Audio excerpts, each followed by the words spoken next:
শেষমেশ এক সপ্তাহের মাথায় চূড়ান্ত প্রস্তুতি নিয়ে বিস্ফোরণ ঘটিয়ে নষ্ট করা হলো ঝাড়গ্রাম জেলার গোপীবল্লভপুর ১ নম্বর ব্লকের ভুলনপুর গ্রামে চাষের জমি থেকে উদ্ধার হওয়া দ্বিতীয় বিশ্বযুদ্ধের সময় ব্যবহৃত বোমা। শুক্রবার ঝাড়গ্রাম জেলা পুলিশ ও গোপীবল্লভপুর থানার আধিকারিক এবং বোম স্কোয়াডের উপস্থিতিতে এয়ারফোর্সের পক্ষ থেকে ফাটানো হয় বোমাটি। ভুলনপুর গ্রামে নদী তীরবর্তী একটি বড় আকারের এলাকা বালির বস্তা দিয়ে ঘিরে বোমাটি বিস্ফোরণ ঘটানো হয়।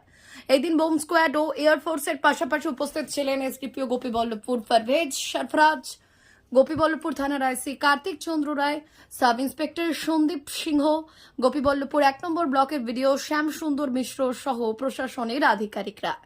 বোমাটি ফাটানোর সময় বিকট শব্দে কেঁপে ওঠে পুরো এলাকা। উল্লেখ্য, গত শনিবার সারিয়া ৪ নম্বর অঞ্চলের ভুলনপুর গ্রামে চাষের জমি থেকে উদ্ধার হয় এই বিশাল আকার একটি ধাতব বস্তু। পরে জানা যায় এটি প্রায় ৭০ থেকে ৮০ বছরের পুরনো দ্বিতীয় বিশ্বযুদ্ধের সময়কার। সেদিন থেকে এলাকায় যথেষ্ট চাঞ্চল্য ছড়িয়েছিল। পরে প্রশাসনের তরফ থেকে চূড়ান্ত সুরক্ষা বলয় তৈরি করে সেই শুক্রবার বোমাটি নষ্ট করা হয়।